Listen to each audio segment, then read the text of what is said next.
أنفقوا مما رزقهم الله وكان الله بهم عليما. إن الله لا يظلم مثقال ذرة وإن تك حسنة يضاعفها ويؤت من لدنه أجرا عظيما. فكيف إذا جئنا من كل أمة بشهيد وجئنا بك على هؤلاء شهيدا.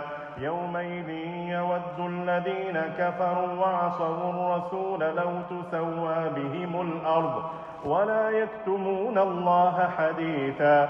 يا أيها الذين آمنوا لا تقربوا الصلاة وأنتم سكارى حتى تعلموا ما تقولون ولا جنبا إلا عابري سبيل حتى تغتسلوا وإن كنتم مرضى أو على سفر أو جاء أحد منكم من الغائط أو لامستم النساء فلم تجدوا ماء فتيمموا صعيدا طيبا فامسحوا بوجوهكم وأيديكم إن الله كان